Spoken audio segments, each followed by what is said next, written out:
Hi guys, welcome back to DevBytes with Devpriya. आज हम एक LeetCode easy question solve करने वाले हैं, that is best time to buy and sell stocks. So let us move to our explainer video. You are given an array prices where price I is the price of the given stock on the ith day. ये price है और ये यहाँ से लेके यहाँ तक price given है. अगर nth डे का मुझे प्राइस निकालना है, फॉर एग्जाम्पल सेकेंड डे का अगर मुझे प्राइस निकालना है, then it is 1. Stock price is 1 here. और अगर हम जीरो इंडेक्स से कंसीडर करते हैं तो सेकेंड डे का प्राइस निकालना है तो it is 5. Okay, you want to maximize your profit by choosing a single day to buy one stock and choosing a different day in the future to sell the stock. That means मुझे bye भी कोई भी अपने day से choose करना है और cell कब करना है ये भी मुझे अपने मर्जी से चूज करना है. द थिंग इज कि मुझे सिर्फ यहाँ पे इस पे ध्यान देना है कि मुझे प्रॉफिट को मैक्सिमाइज करना है. Return the maximum profit you can achieve from this transaction. If you cannot achieve this profit, return 0. That means अगर हम इनिशियली ही 0 से इनिशियलाइज कर दें तो रिटर्न 0 ही हो जाएगा. बट अगेन, अगर आपको कोई भी प्रॉफिट नहीं दिखता है तो आप लॉस को रिटर्न मत करो, आप यहाँ पे 0 रिटर्न कर सकते हो. That's the point of giving this statement. ठीक है, अब हम इसे देखते हैं कैसे सॉल्व कर सकते हैं. सो यहाँ पे क्वेश्चन गिवन है गाइस 7 1 5 3 6 4. तो अगर आप पहले दिन पे 7 पे स्टॉक प्राइस है और दूसरे दिन पे अगर स्टॉक प्राइस 1 का है तो ऑफ कोर्स आप पहले दिन इसे परचेज और दूसरे दिन सेल आउट नहीं करना चाहोगे, क्योंकि ये आपका प्रॉफिट को दिखाता है. This will be your sorry, ये आपके लॉस को दिखाता है. राइट, ये आपका लॉस हो रहा है यहाँ पे. अगर आप पहले दिन बाय कर रहे हो और दूसरे दिन सेल आउट कर रहे हो तो ये आपका लॉस हो जाएगा इतने का. सिमिलरली अगर आप सेकेंड डे परचेज कर रहे हो और थर्ड डे सेल आउट कर रहे हो, अगर मैं थर्ड डे सेल आउट करूं तो ये 5 का है, मतलब समवेयर 7 और 2 के बीच में आएगा यहाँ पे. बट अगर आप यहाँ पे कर रहे हो तो यहाँ पे सी आपका प्रॉफिट दिख रहा है. राइट, यहाँ पे अगर आप परचेज कर रहे हो और यहाँ पे सेल आउट कर रहे हो तो आपका यहाँ पे प्रॉफिट है. नेक्स्ट डे 3 है तो 2 से तो बड़ा ये भी है. दैट मीन्स अगर आप इस दिन परचेज कर रहे हो और सेल आउट इस दिन नहीं कर रहे हो, इस दिन कर रहे हो, तो भी आपका प्रॉफिट ही है 1 यूनिट से. और यहाँ आपका प्रॉफिट है 4 यूनिट से, यहाँ आपका प्रॉफिट है 1 यूनिट से. बट यहाँ आपका लॉस है, सबसे पहले से दूसरे वाले केस में जाके लॉस है. तो हमें यहाँ पे ये निकालना है कि किस दिन हम परचेज करें अपनी मर्जी से और किस दिन हम सेल आउट करें अपनी मर्जी से, सो दैट ये प्रॉफिट हमारा मैक्सिमाइज हो सके. ठीक है, अगर मैं इसको डायग्राम पे आपको प्लॉट करके दिखाऊं तो ये कुछ ऐसा दिखेगा.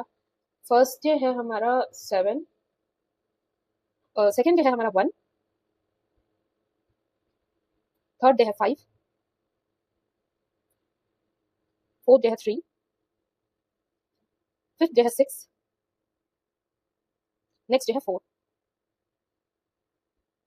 यहाँ पे हमें गिवन है 7 1 5 3 6 एंड 4.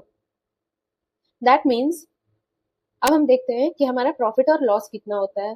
पहले हम ब्रूट फोर्स मेथड देखेंगे. अगर मैं पहले दिन परचेज करूं, दैट मीन्स मैंने यहाँ पे फर्स्ट डे परचेज किया. अगर मैं फर्स्ट डे परचेज करती हूँ तो किस दिन सेल करूंगी तो मेरा प्रॉफिट मैक्सिमम होगा. तो सबसे पहले मैं शुरू करती हूँ. अगर मैं 7 को कंसीडर कर रही हूँ और मैं अपने पॉइंटर को सबसे यहाँ पे लेके जाती हूँ कि मैं इस डे को सेल करने के लिए चूज कर रही हूँ, तो मेरा क्या प्रॉफिट या लॉस होगा ये मैं देख रही हूँ.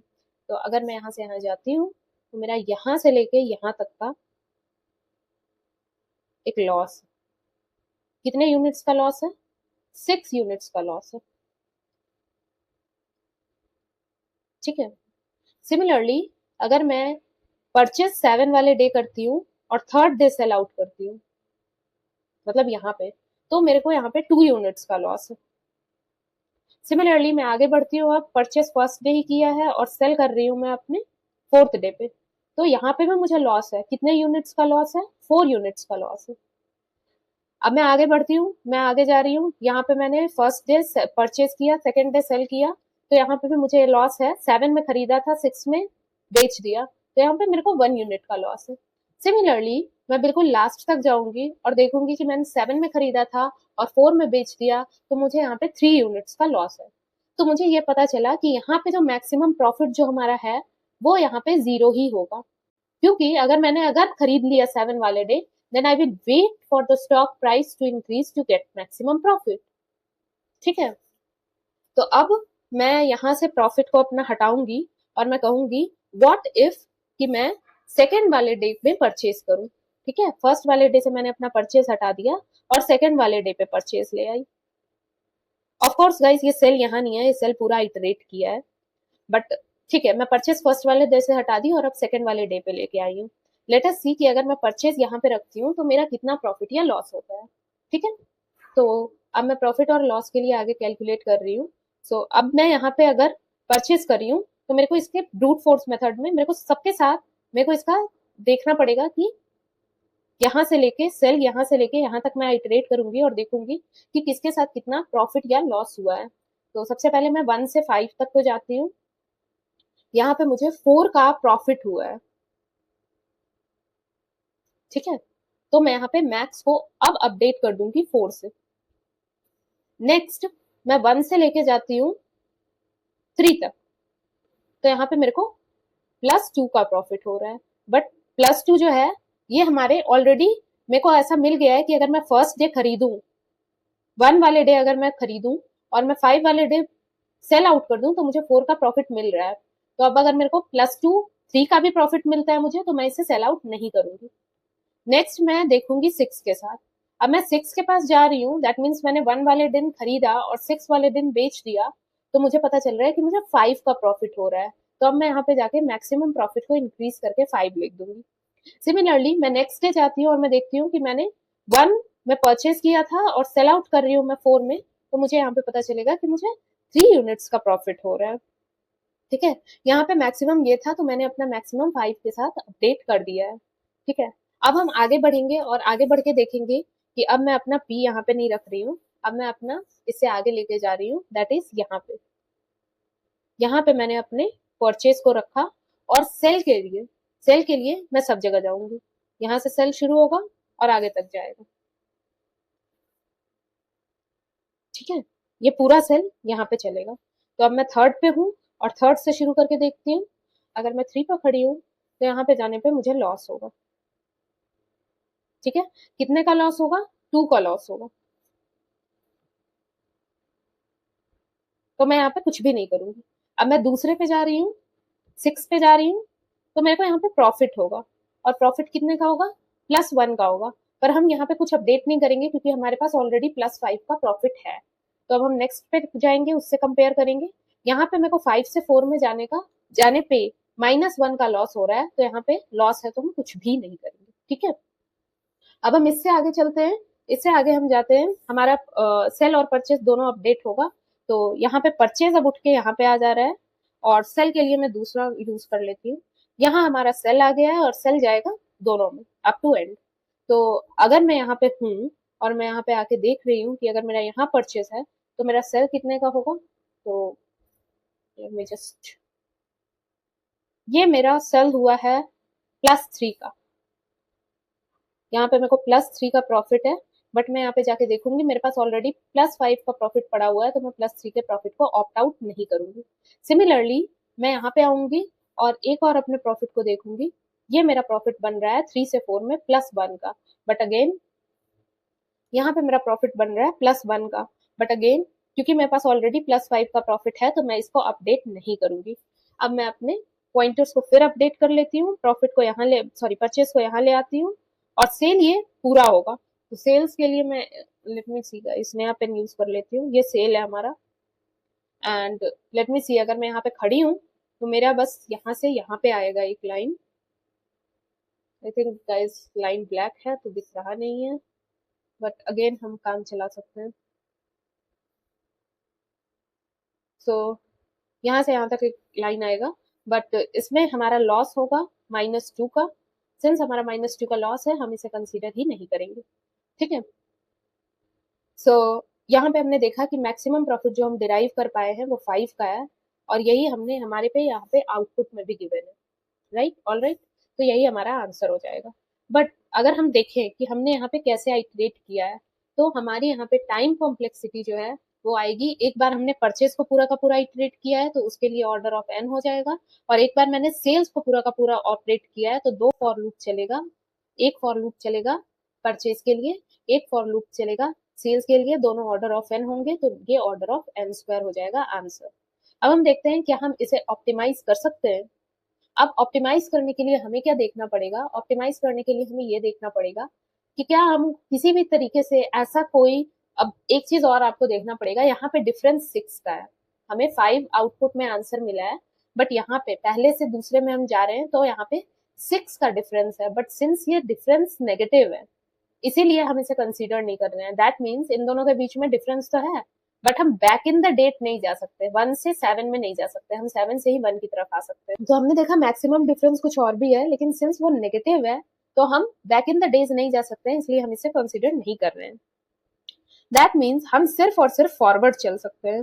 तो फॉरवर्ड जाने में क्या हम कोई ऐसा विंडो ढूंढ रहे हैं, पहले इसको किया फिर इसको किया फिर इसको किया, तो क्या अगर हमें कोई ऐसा विंडो मिल जाए जो कि मैक्सिमम हो तो हम क्या इस ऑर्डर ऑफ एन स्क्वायर को रिड्यूस कर सकते हैं? और हमारा आंसर है यस, और इस मेथड को कहते हैं sliding window protocol.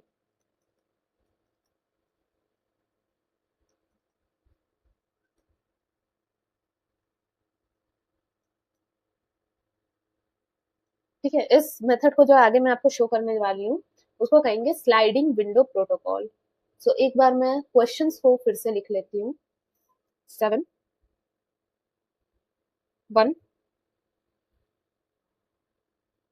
5 3 6 and 4। This 7 1 5 3 6 and 4। ठीक है, अभी हम देखते हैं कि क्या इसको सॉल्व करने का कोई और मेथड है, और मैंने आपको पहले ही बता दिया है कि ये स्लाइडिंग विंडो से सॉल्व हो सकता है। सी, हमें कोई भी चीज का डिफरेंस कैलकुलेट करने के लिए कम से कम 1 यूनिट का डिस्टेंस तो चाहिए। तो इनिशियली मैं ऐसा बोलती हूँ कि ये मेरा लेफ्ट पॉइंटर है और ये मेरा राइट पॉइंटर है। ऑल राइट, अब ये लेफ्ट और राइट पॉइंटर में मैं एटलीस्ट 1 का डिफरेंस रखती हूँ, तभी मुझे पता चलेगा कि प्राइस को मैं किसी एक दिन, क्योंकि यहाँ पे क्वेश्चन में गिवन है कि तुम्हें किसी एक दिन को एक दिन खरीदना है और किसी दूसरे दिन बेचना है, तो ऑफ कोर्स मैं लेफ्ट और राइट दोनों एक को नहीं बना सकती हूँ, क्योंकि ये सेम दिन ही मैंने खरीदा सेम दिन ही बेच दिया, तो यहाँ पे जीरो वैल्यू होगी, जीरो प्रॉफिट होगा या लॉस होगा। दैट्स वाई मैं इसको नेक्स्ट पे ले रही हूँ। दैट मीन्स इसे मैंने किसी एक दिन खरीदा है और किसी दूसरे दिन बेचा है, तो एटलीस्ट डिफरेंस 1 का होना चाहिए। तो लेफ्ट और राइट मैंने ऑलरेडी आपको यहाँ पे मेंशन कर दिया है। अब नेक्स्ट हम क्या करेंगे, हम लेफ्ट वाले दिन परचेज कर रहे हैं और राइट वाले दिन सेल कर रहे हैं। तो जब मैंने परचेज किया और मैंने सेल किया तो अब मैं इन दोनों के बीच में डिफरेंस निकाल के देखूंगी। तो परचेज से सेल के बीच का अगर मैं डिफरेंस को देखूं तो ये आ रहा है -6। -6 आ रहा है, दैट मीन्स कि अगर मैं 7 वाले दिन खरीदती हूँ और 1 वाले दिन बेचती हूँ तो मुझे लॉस तो होगा, बट अगर मैं 1 वाले दिन खरीदू तो, बिकॉज यहाँ तो मेरे को क्लियरली लॉस दिख ही रहा है ना, और मैं लॉस को कभी भी कवर अप नहीं करना चाहूंगी, मैं इस लॉस में कभी नहीं जाना चाहूंगी। तो मैं क्या करूंगी, मैं अपने लेफ्ट और राइट दोनों को अपडेट कर दूंगी। मेरा लेफ्ट उठ के यहाँ पे आ जाएगा और मेरा राइट इससे आगे चल जाएगा। ऐसा हमने क्यों किया, ऐसा हमने इसलिए किया क्योंकि हम कभी भी स्टॉक प्राइस को 7 में खरीद के 1 में नहीं बेचना चाहते हैं। तो अब मेरा कंफर्टेबल पॉइंट जो हो गया स्टॉक को खरीदने का, वो यहाँ पे सेकेंड डे हो गया, दैट मीन्स 1 हो गया। अब मैं 1 से थर्ड डे पे जाती हूँ तो मुझे पता चलता है कि यहाँ पे मेरे को प्रॉफिट हुआ है +4 का। ठीक है, जब मेरे को यहाँ पे +4 का प्रॉफिट हो गया तो अभी मेरा 1 कंफर्टेबल पोजीशन है परचेज करने के लिए स्टॉक को। सिंस परचेज करने के लिए स्टॉक 1 है और मैक्सिमम हम इनिशियली अगर 0 लेके चले हैं, रिजल्ट हमारा इनिशियली अगर 0 है तो हम उसे जाके कर देंगे यहाँ पे अब 4, क्योंकि अब हमारा मैक्सिमम प्रॉफिट 4 आ गया है।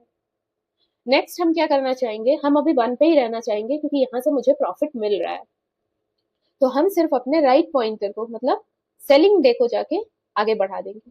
और अब हम देखेंगे what is the new scenario that we get. अगर मैं 1 पे परचेज करती हूँ और 3 पे सेल करती हूँ तो मेरे पास प्रॉफिट आएगा +2 का, बट सिंस पहले से ही प्रॉफिट हमारा 4 का है तो मैं इसे अपडेट नहीं करूंगी, बट अगेन अभी भी मेरा 1 एक कंफर्टेबल पॉइंट है, क्योंकि अभी तक मुझे यहाँ से प्रॉफिट ही मिल रहा है, तो मैं अभी 1 पे ही परचेज करना चाहूंगी अपने स्टॉक को। और जो सेल करने का स्टॉक है उसको भी मैं देख रही हूँ, एक में +4 का प्रॉफिट मिला, एक में +2 का प्रॉफिट मिला, तो अब मैं आगे जाऊंगी और +6 के प्रॉफिट को देखूंगी। सिंस अब मैं +6 पे आ गई हूँ और अब मैं यहाँ पे राइट पॉइंट, अब मैं अपने सेलिंग और परचेसिंग के बीच में डिफरेंस निकालती हूँ, तो वो मुझे मिलता है +5 का। और मेरे पास पहले से यहाँ पे मैक्सिमाइज नंबर है +4, तो मैं यहाँ क्या करूंगी, इसे अपडेट करके 5 कर दूंगी। दैट मीन्स अभी तक मेरे पास जो मैक्सिमम प्रॉफिट है वो 5 का आया है। बट क्योंकि अभी तक मेरे पास सारा अभी तक प्रॉफिट ही मिलता रहा है, तो मैं अभी भी परचेस करने का जो कंफर्टेबल पॉइंट है वो 1 ही है। बट सेल करने का प्राइस मैं अभी एक्सप्लोर कर रही हूँ, तो मैं और आगे जा सकती हूँ। तो अब मैंने अपने सेलिंग पॉइंट को यहाँ से हटा के यहाँ कर दिया, तो अब मेरा राइट पॉइंटर यहाँ हो गया। सिंस मेरा राइट पॉइंटर यहाँ पे है, तो अब मैं यहाँ पे आके शिफ्ट करूंगी राइट पॉइंटर को, और मैं देखूंगी कि यहाँ पे मेरा क्या वैल्यू आ रहा है। यहाँ पे मेरा वैल्यू आ रहा है 4 - 1 3, तो यहाँ मेरा +3 आ रहा है value.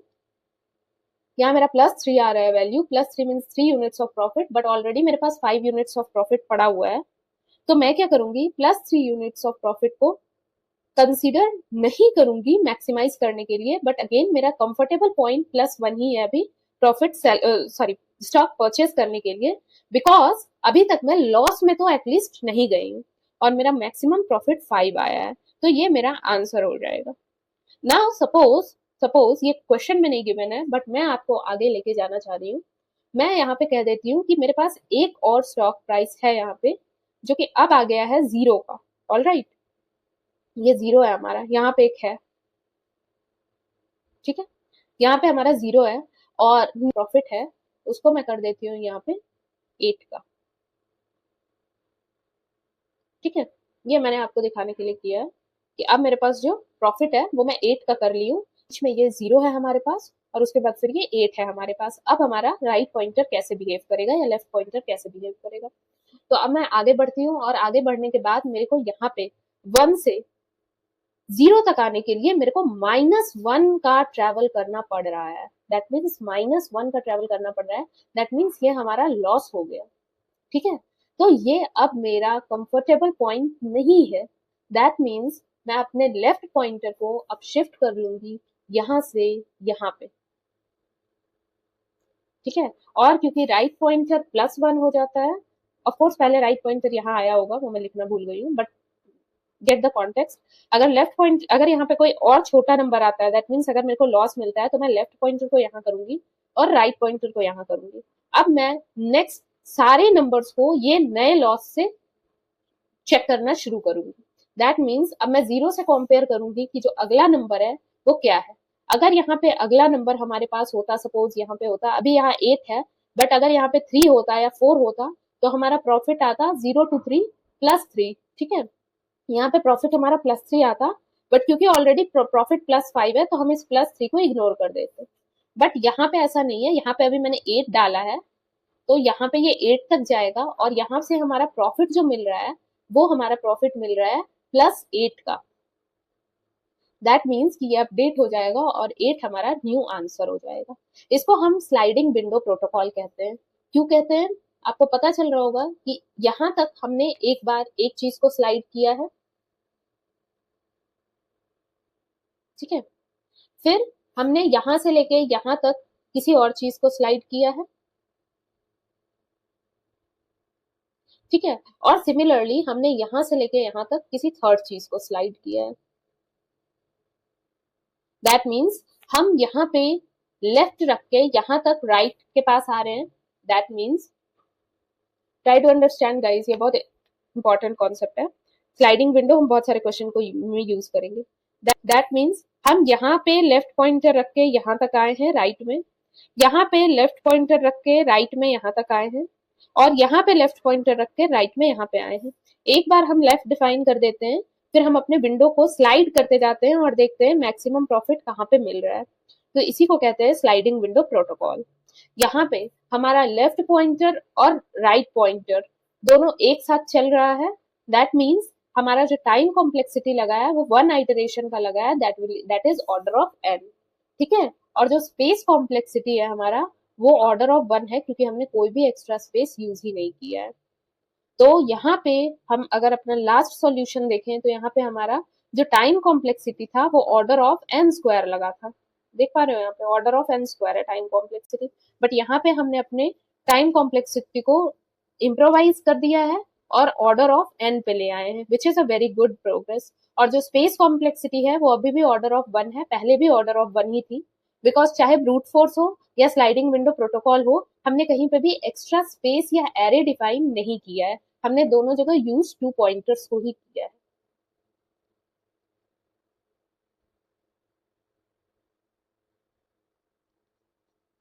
So that's it guys, that's it for this explanation and let us move to code now. सबसे पहले मैं यहाँ पे रिजल्ट को 0 डिफाइन करूंगी और यहाँ पे रिटर्न कर लूंगी रिजल्ट को। ऐसा मैंने क्यों किया, क्योंकि यहाँ पे क्वेश्चन में ही गिवन है if you can not achieve any profit return 0, और यहाँ रिटर्न टाइप भी हमारा 0 है। ठीक है, अब नेक्स्ट मैं क्या करने जा रही हूँ, नेक्स्ट मैं लेफ्ट और राइट को डिफाइन करने जा रही हूँ। तो लेफ्ट हमारा 0 होगा, राइट हमारा 1 होगा। ये मैंने ऑलरेडी आपको एक्सप्लेन किया था यहाँ पे कि लेफ्ट और राइट के बीच में हमारा एक डिस्टेंस होना चाहिए। ठीक है, अब हम आते हैं वापस की यहाँ पे वाइल लूप चलेगा और यहाँ पे हमारा एंड कंडीशन क्या होना चाहिए। तो अगर आपको याद हो तो एंड कंडीशन हमारा क्या बन रहा था, जब तक राइट एंड तक ना चल जाए तब तक हमारा लूप चलता रहना चाहिए। तो राइट जब तक एंड तक ना चला जाए, that means right must be less than equal to length of prices. So right while right is less than length of prices, तब तक ये चलेगा। अब यहाँ से हमारी दो कंडीशन आती है। सबसे पहले कंडीशन आती है हमारी कि अगर हमारा अगर हम वापस जाएं तो हम यहाँ पे देखेंगे कि दो कंडीशन हमारी यहाँ पे आती है, अगर हमारा प्रॉफिट नेगेटिव हो और अगर हमारा प्रॉफिट पॉजिटिव हो। तो सबसे पहले हम प्रॉफिट निकाल लेते हैं। प्रॉफिट हम कैसे निकाल रहे हैं, प्रॉफिट हमारे हम निकाल रहे हैं prices of right minus left, prices of right minus left.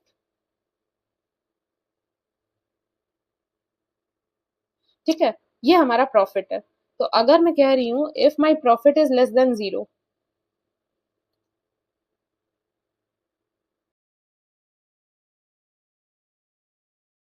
That means हमारा नेगेटिव वैल्यू बढ़ा है। अगर हमारा वैल्यू नेगेटिव बढ़ रहा था तो हम क्या कर रहे थे, लेफ्ट को राइट की तरफ ले आ रहे थे और राइट को प्लस इज इक्वल टू 1 कर दे रहे थे।